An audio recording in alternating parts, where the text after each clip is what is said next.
And so today I'll be talking about some assemblages, some late Cretaceous assemblages that are a little bit younger than what I worked on for my undergrad work, and some localities that occur just above the Cretaceous-Paleogene boundary. And I focus on, as Jim said, the amphibians, frogs, and salamanders, and lizards and snakes. But today I'll be focusing mostly on salamanders and this extinct group called albanerpetontid, which are salamander-like amphibians, and a little bit of some preliminary work that I've been doing on the lizards. So this work is ongoing. It's not yet complete, but hopefully you guys will be excited about what I'll present today. So a lot of the work that is predated my investment in this project, a lot of people such as Bill Clemens at the University of California at Berkeley, Jack Horner at Montana State University and at the MOR, they built a lot of the foundations for understanding the sort of geographic and time and temporal context for a lot of the amphibians and the taxonomic groups that I'm interested in. And so this is building on what they've been doing since Bill's been out in the field since the early 70s, and Jack Horner more recently. And then my advisor, Gregory Wilson at the University of Washington. So the Cretaceous-Paleogene mass extinction was a pivotal event in Earth's history. Not only was it to mark the extinction of dinosaurs and many other vertebrate groups such as mosasaurs and pterosaurs, but it also marked the beginning of the radiation of mammals, such as these little guys here crawling on these dead triceratops. And so the Cretaceous-Paleogene boundary has been a major area of research, not only looking at the extinction, but more recently looking at recovering radiations of the mammals, and more recently I'm going to be looking at amphibians and lizards in the same light. But since the dinosaurs were first discovered, many people have been wondering, well, why did they go extinct? No one really knew for a long time, or a number of hypotheses have been suggested, including maybe disease killed dinosaurs, or maybe even these tiny little mammals outcompeted the dinosaurs, which seems a little, in my opinion, impossible. But so it's a major event, and there's a lot of work been going on. And but in 1980, Luis Alvarez, a Nobel Prize-winning physicist, and his colleagues, including his son Walter Alvarez, geologist there at Berkeley, and Frank Asaro and Helen Mitchell, came up with the idea that the extinction of dinosaurs was caused by an extraterrestrial cause, a meteor or asteroid. And the evidence that they had for that is that in a marine section in Gubbio, Italy, they found an iridium spike at the KPG boundary. Now, iridium is a very rare element on the surface of the Earth, but it's quite common in extraterrestrial rocks, meteors, and asteroids. And in addition to that, not necessarily at this particular locality where they found the iridium spike, but tektites have also been found, which are essentially high-velocity molten glass that was spewed into the atmosphere after the bolide or the asteroid hit the Earth, and then rained around the Earth in the form of little droplets. And that was also found at the KT boundary. And also shock quartz. Shock quartz is where you take a piece of quartz and you submit it to high pressures, rapid high pressures, and you commonly see shock quartz at a number of underground nuclear testing facilities and at asteroid and craters. But when they proposed this hypothesis, the smoking gun or the crater hadn't yet been discovered, and it wasn't until about 11 years later that Alan Hildebrand and colleagues found what they interpreted as impact crater on the northern portion of the Yucatan Peninsula at Chicxulub. It's approximately 180 kilometers across, and they suggested that this was the crater that marked where the asteroid had hit at the end of the Cretaceous, and it was dated at around the KT boundary. So with all this evidence, a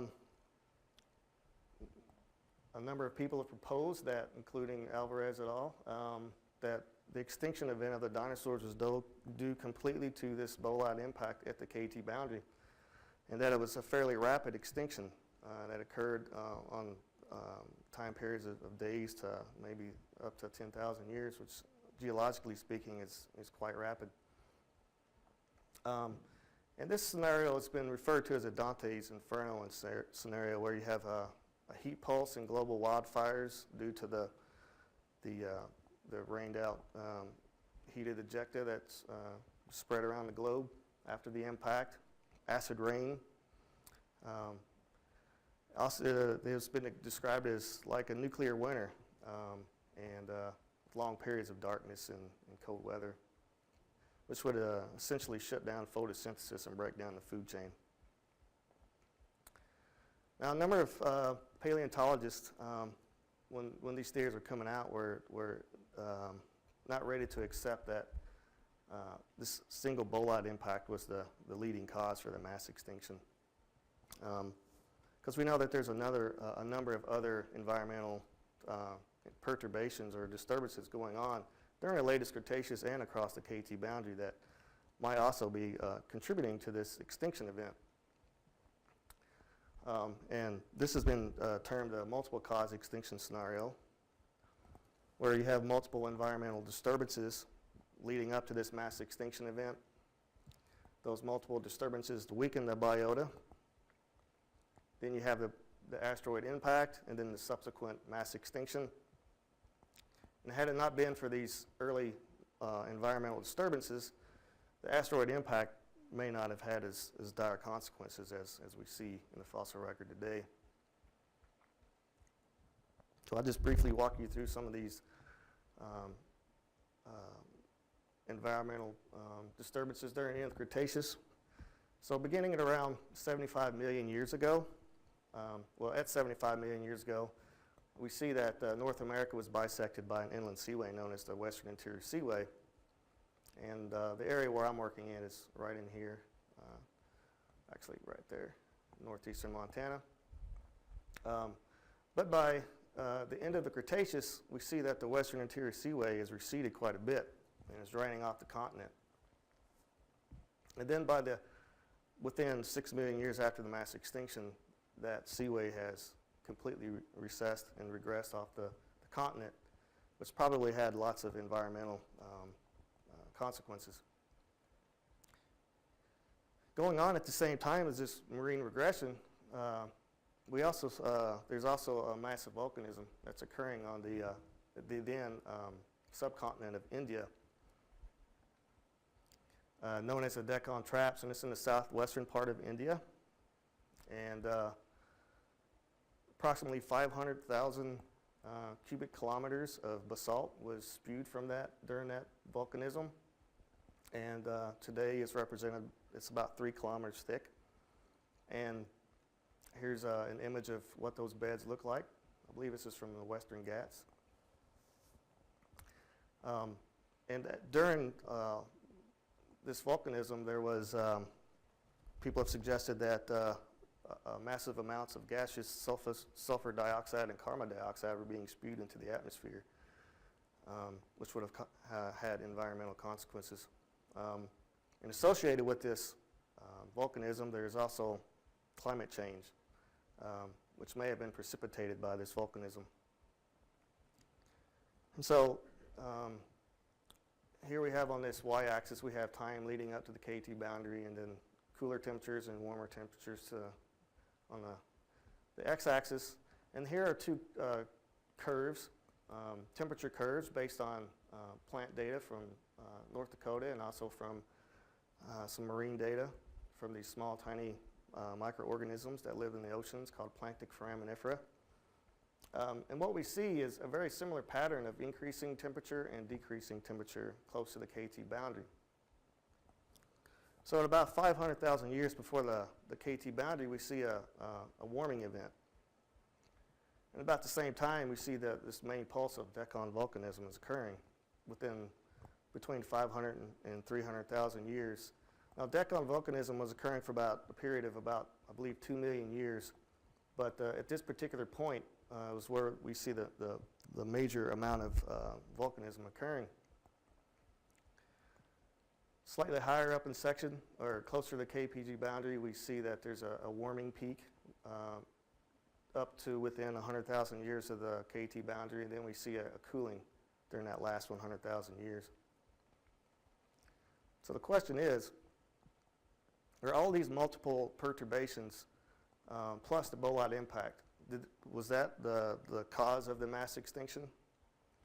Or can we say that this bolide impact was the only cause for this mass extinction?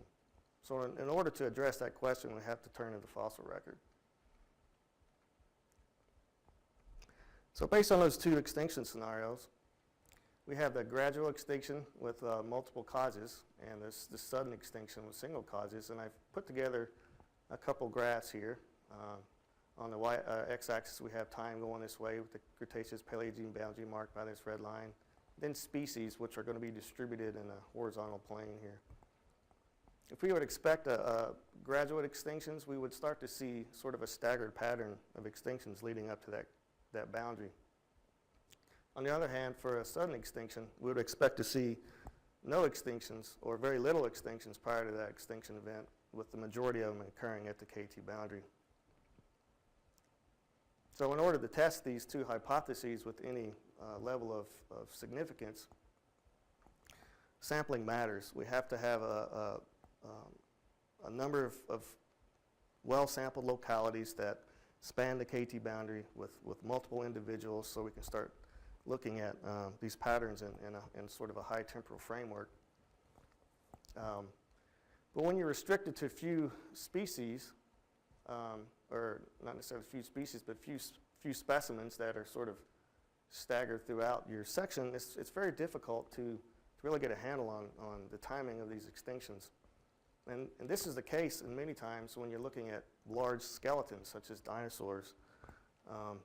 Obviously, there's still a large amount of work being done to collect dinosaurs through the section, but when you want to understand the extinction in terms of precision, in terms of numbers of specimens and how those specimens can tell you what's going on as you approach the KT boundary, then the more the better, the more the merrier. So for instance, this one particular specimen or species right here probably went extinct right at the KT boundary, but it's very difficult to say with these taxa if you're limited to one specimen at one stratigraphic level. But here, it's regardless of how many specimens you got, if it occurs across the KT boundary, then you know it survived.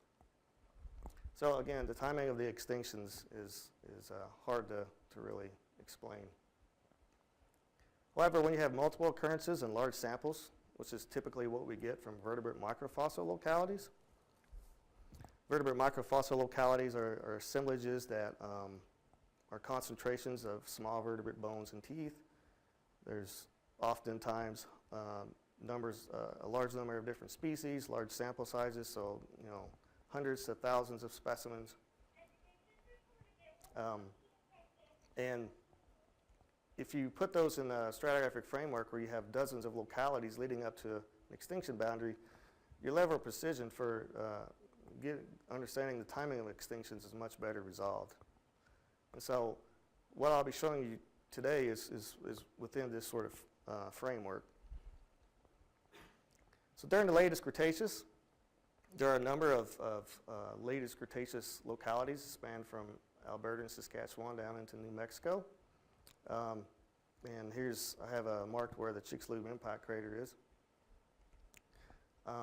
Zooming in, you can see there's a number of latest Cretaceous localities.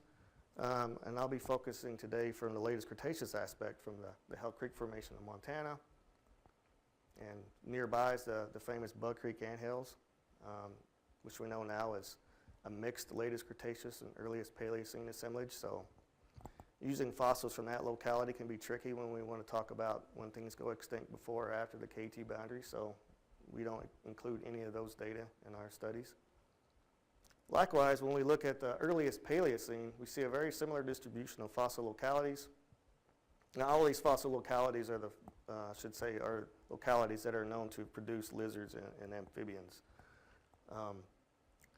Similarly, the Tegu-like formation above the Hell Creek Formation preserves the earliest Paleocene assemblages that we have in northeastern Montana. So the study area that I focus on is in northeastern Montana, Garfield County. There's a little town of Jordan. And all these little dots represent all the localities that we've sampled for, that myself and my advisor Greg Wilson and Grace Carter have done a study on the salamanders. And you can see they're fairly geographically spread out in this county, and there's quite a few of them. But more importantly, a lot of those localities, we have them placed into this stratigraphic framework, so we can look at the relative timing of what's going on with the assemblages within each of these localities as we approach the KT boundary and afterwards. There's a great temporal framework for this study area based on lithostratigraphy, looking at the layering of the rocks. Dave Archibald did quite a bit of work I believe in the 80s, working on that. Magnetostratigraphy, which is sort of like a global barcode where you look at reversals in Earth's magnetic polarity, and you can, based on when these magnetic reversals occur, you can start matching up and be able to correlate across wide spans of area. Radiometric age determinations. There's been quite a bit of work done on the radiometric ages out there. Swisher et al. And more recently Rennie et al. Have done some work out there, and they've actually got a refined age estimate for the KT boundary in our study area of 66.043 million years. And in that paper they also showed that the Chicxulub impact crater is within statistical error of this age, so it shows that those were statistically not different from one another, which is great. And of course, biostratigraphy, looking at the North American land mammal ages. This has been very useful for looking at localities throughout the western interior, or the western part of North America, based on certain species of mammals. So in our study area, I'll tell you a little bit about what we do. It's probably very familiar to a lot of you, but first we go around looking for fossil localities. This is an area in the lower part of the Hell Creek Formation. And what we hope to find are fossils on the surface. Then we get down on our hands and knees and start crawling the site. This is my son Jamie. He's at a locality called Heartless. And it's my favorite locality. It has the best sample of amphibians you could ever want. And then we also collect surface stuff from anthills. These are a couple of peer TAs that helped me TA a course on paleo field methods last summer. But what we're really after is the fossils that haven't yet eroded out to the surface, because that's where the bulk of our data comes from. And within these rocks, you can see a salamander backbone that's still embedded in the rock. We've got a small meat-eating dinosaur tooth, and we've got some gar scales. And what we call this type of rock is a productive horizon. Once we find that, we dig into it, we put it in burlap sacks for later screen washing, which I'll show you. Then we do a bit of geology. Here's Don Brinkman helping me out at a locality called Aunt Metro. And then we do the fun process of hiking out 80 kilograms or 80 pounds of sediment on our backs for multiple kilometers sometimes. But here you can see the typical tannish sands of the Tegu-like Formation. These nice sort of pale greens and purples down here, and then at the base of this black horizon, which is essentially a coal or lignite, is coincident with the KPG boundary in our area, so it provides us with a good temporal framework to measure our localities to. Once we get that back to our study area, we throw all the material in these boxes. This is screen washing, and here we have a couple locals helping us out. The girls are having more fun playing in the water than they were with screen washing, but you know, we like to get the locals involved, makes them feel special. What we're hoping to get is these concentrations of vertebrate fossils that we pick under a microscope, and then we can start looking at patterns of change through time from all these multiple localities. So the types of data that we collected for some of the results I'm about to show you include taxonomic data, or looking at the numbers or the types of species. So richness is a form of diversity, and this particular area in this box is represented by some amphibians, and for richness we would say we've got 6 species here. Composition is another thing that we look at. Here we can see there are 5 salamanders and 1 frog. And then we look at turnover through time, where we start seeing some species go away, and then we start seeing others come into the area based on this temporal framework. And because we have large sample sizes, we can start using modern day ecological analyses to understand the distributions of those animals within each assemblage. Some of those indices including evenness and relative abundances.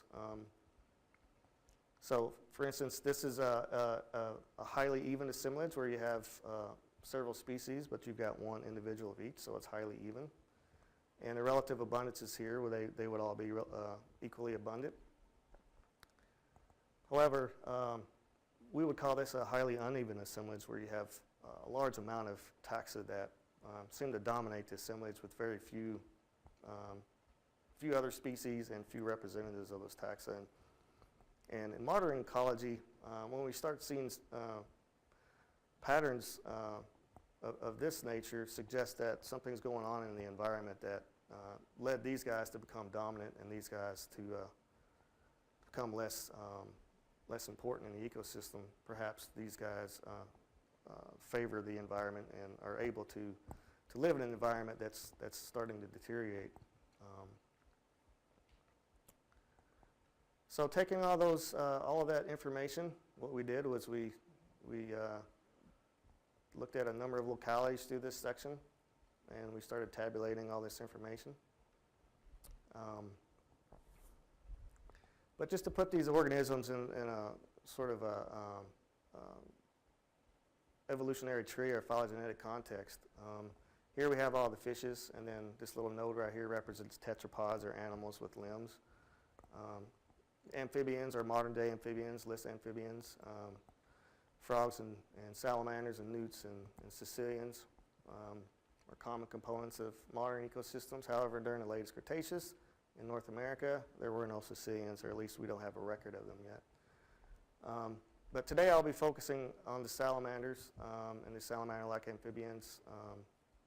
I have undergrad students working with me, my advisor Greg Wilson and Jim Gardner, on the frogs to do a very similar study, but those results are not yet in. And also lizards and snakes, a little bit nested higher up into the evolutionary tree. Reptiles, of course.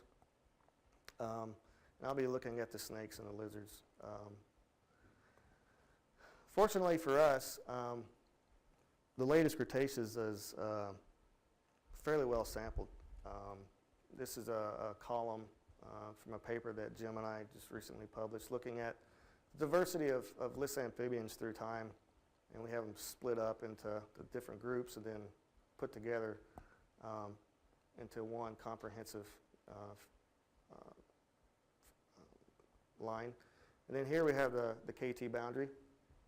And what we see is that within the time period that we're looking at, we've got a pretty good high diversity. Most of this diversity down here is just more or less an artifact of sampling. So there's a lot of work that needs to be done down lower in section to really get a good pattern, but at least we have good samples in the latest Cretaceous. And the earliest Paleocene we're just now starting to really work on that. So, and a very similar pattern occurs for the lizards and snakes. This is work done by Randall Needham. You can see that there's pretty good samples for the latest Cretaceous, but not so well for the early Paleocene. So here's some examples of the fossils of these salamanders. Most of what we have from these microvertebrate assemblages are vertebrae, or backbones and neck bones. These represent the atlas, or the vertebra that the head swivels on. You can see we have 4 different families of salamanders, including a Pistotriton. He's a little eel-like salamander with little tiny limbs. You can see him scurrying along the bottom of the water here. That's an artist's interpretation. And then down here we have animals that are closely related to the modern-day mud puppy. And then amphibians, which are very eel-like in appearance as well. Very rudimentary fore and hind limbs. Hadrosaurus, excuse me. Hadrosaurus, there are a couple species of that, and those are also very eel-like, and they're a part of the family Sirenidae. And one thing I should mention is that all of these salamanders are interpreted as being fully aquatic, so they probably weren't leaving the water. So, and then in addition to the salamanders, we have these salamander-like critters called albanerpetontid. Here's an artist's rendition of West Serpentine, which is a small species found on Isle of Wight. Is that correct, Jim? It was recently described by Steve Sweetman and Jim. You can see that they've been interpreted as being terrestrial based on a number of features, including a very robust skull. They've got essentially little scales all over the body, which you don't see in modern-day salamanders. And so they're most likely living on the terrestrial ecosystems, perhaps living in leaf litter or maybe down in rock crevices and things like that. So ecologically, they're very different from the salamanders. So from the Hell Creek into the study area, we've got 10 species and 5 families of the salamanders. Salamander-like amphibians, or the albanerpetontids, we have 2 species and 1 family. And then frogs, like I said, it's a study in progress. However, based on our initial look through the samples, it's quite obvious that the diversity is much greater than what's previously been recognized from the study area, which is a common thread from working on the salamanders and albanerpetontids and the lizards. So here's the numbers of specimens that we've collected throughout the Hell Creek Formation for the salamanders and albanerpetontids. Here's the Hell Creek Formation. Moving this way, we get close to the KT boundary, which is marked here at 0 in Tulloch.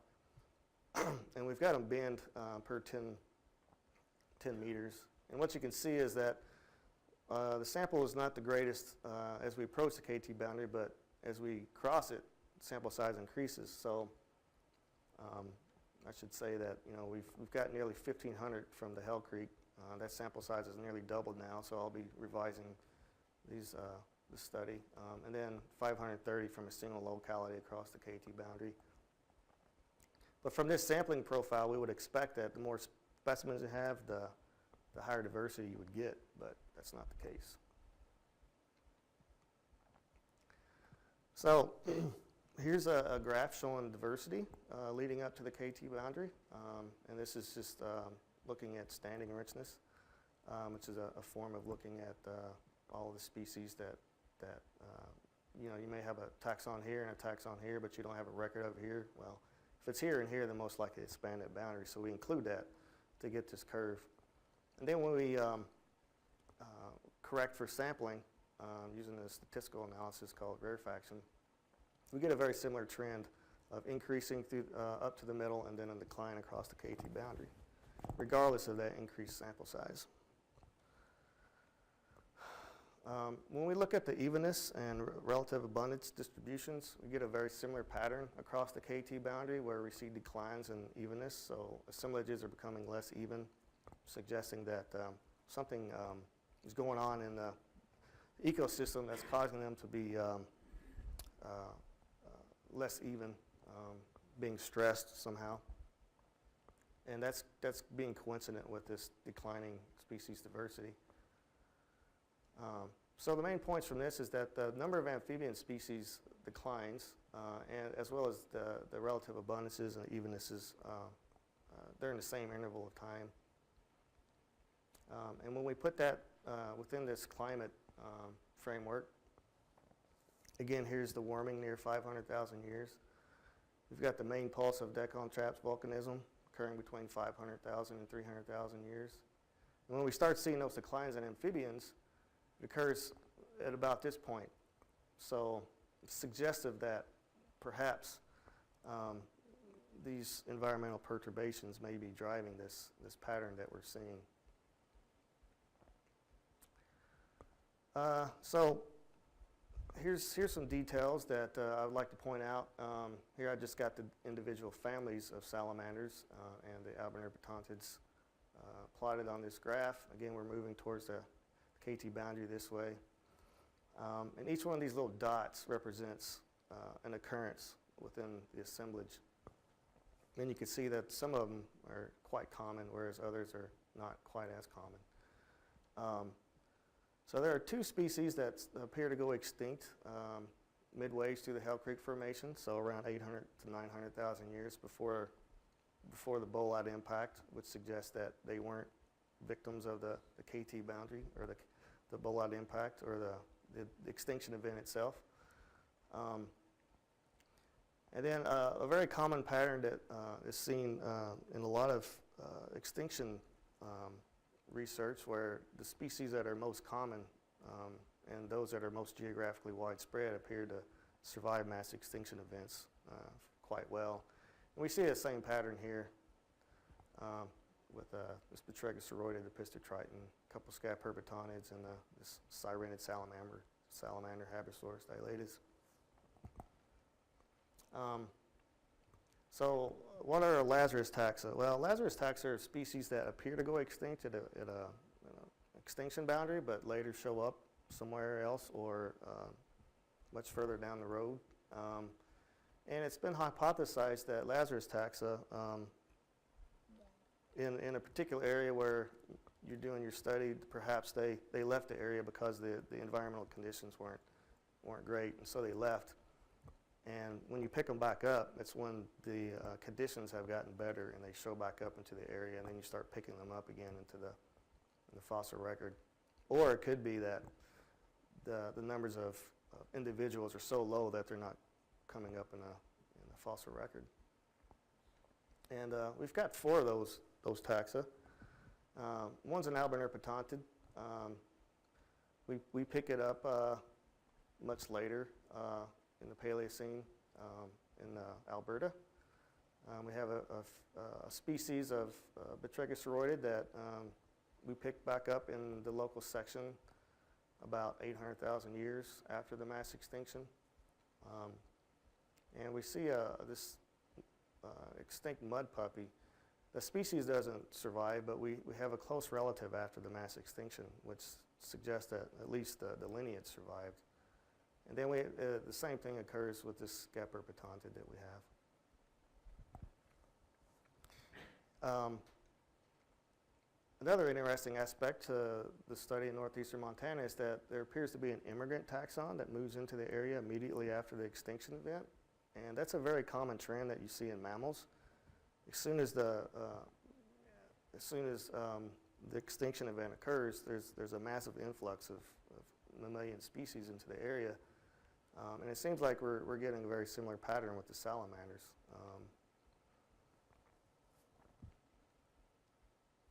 So moving on to the squamates, or the lizards and snakes, about 64% of the known latest Cretaceous lizards and earliest Paleocene lizards that are known, about 64% of those are known from the study area. It's about 44 species overall. And there are a number of extinct and modern lineages found in this section, such as alligator lizards like this Gyronotus, modern-day Gyronotus, these Tegu-like or Tia-like lizards, or whiptails, Gila monster-like lizards, like this Gila monster here, and then the Komodo Dragon-like or Varana-like lizards.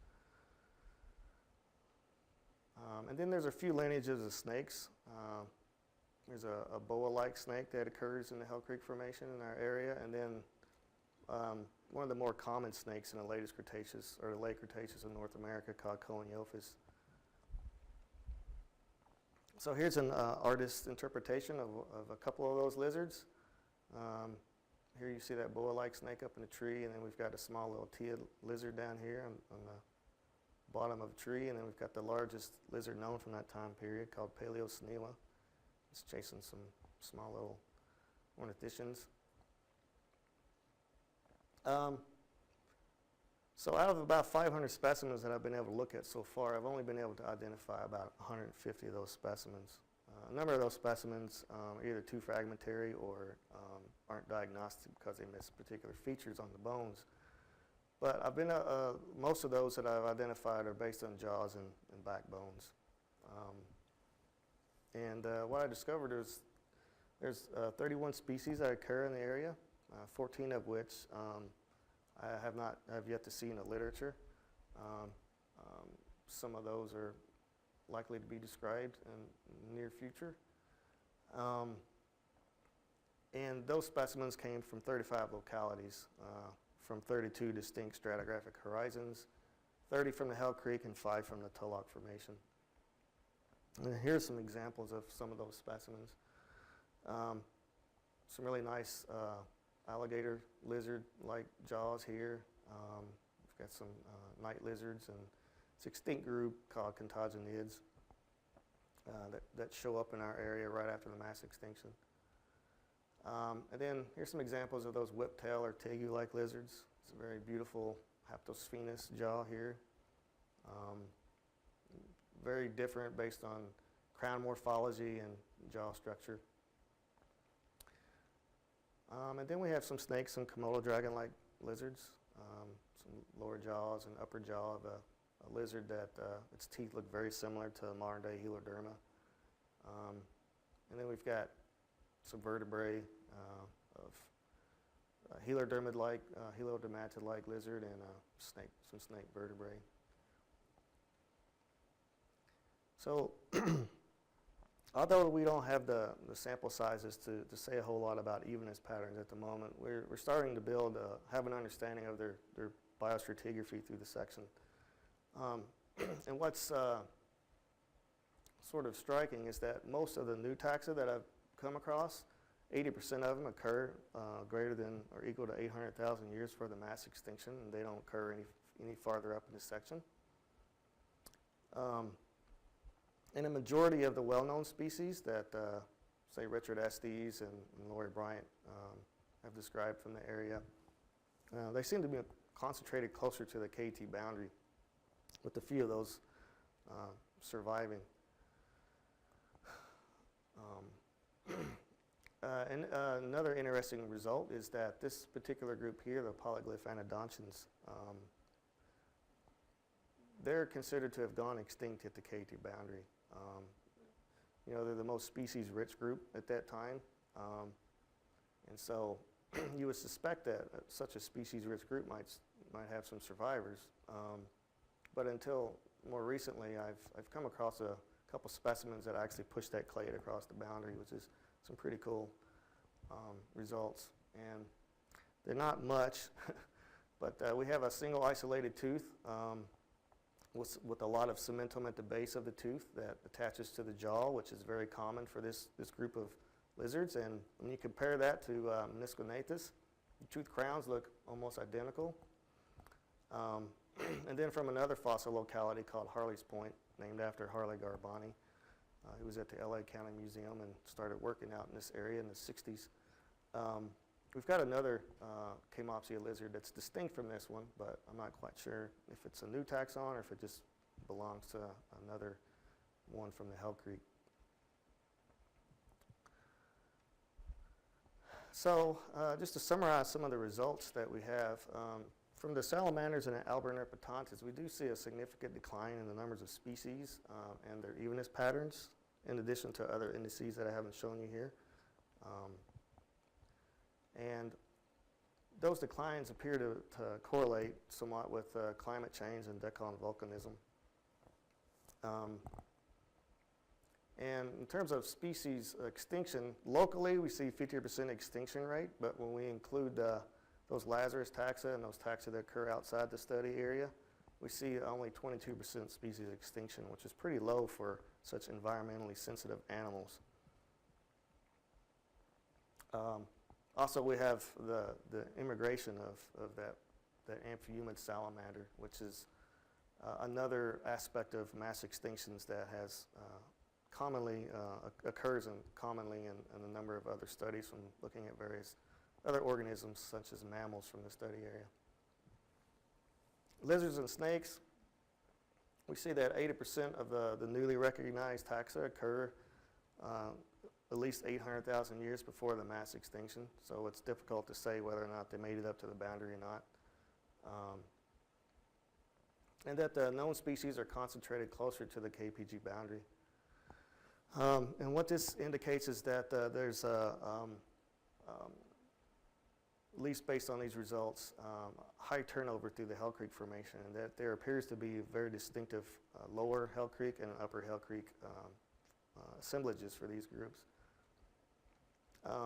And when we take in consideration only those taxa that occur closer to the KT boundary, say within the last 400,000 years, we have a species extinction percentage of about 73% local, and 89% if you include everything from the Hell Creek. But unfortunately, the timing is unclear because we just don't have the sample sizes yet to fully investigate it as we did with the salamanders. So which one of these scenarios does our data support? I would argue that it supports the multiple cause extinction scenario. We see multiple environmental disturbances, and we see that reflected in the abundance patterns and enrichment patterns from the salamanders. The work that my advisor, Greg Wilson, has done shows a very similar pattern from mammals. We see a very similar decline in evenness from the same horizons. All sort of pointing towards this scenario being the more likely, the better supported by our data. And the future goals is obviously to decrease our sampling. The more samples you have, the better you can the more resolution you can get. And in events such as the Cretaceous-Paleogene boundary, where you have a bolide impact, really you have to, in order to really get at the timing of that extinction, you have to have large samples that span the boundary from multiple localities with huge sample sizes, and that's what we're been doing lately.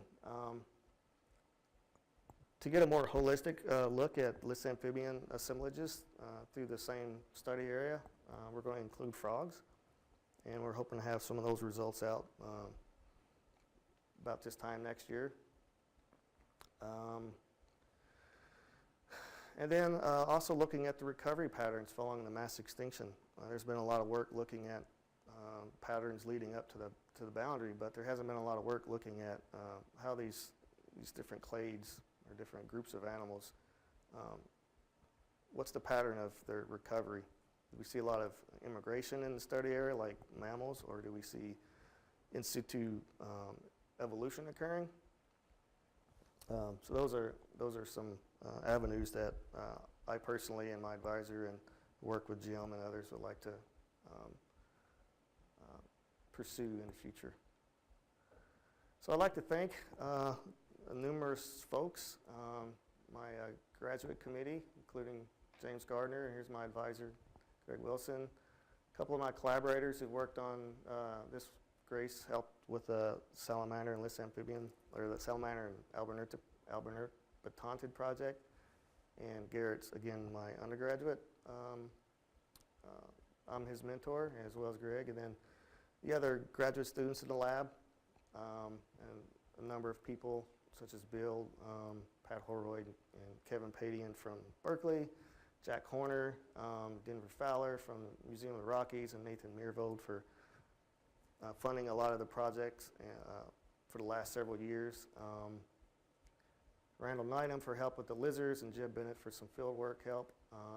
People here, Don Brinkman, Corey Redmond, and Dennis Brayman, coming out to the field to Hell Creek, are starting to help out with that, and it's been great having them out in the field. And then the local landowners who've allowed us to tread along their property and collect specimens. Of course, the Tyrrell Museum for allowing me to come up here and give a talk to you folks, and the Cooperating Society for helping to fund my visit. And various funding sources, including UW Biology, National Science Foundation, and the Wells Fund from Berkeley. And for these other landowners or land agencies for allowing us to collect off of their property. So, thank you.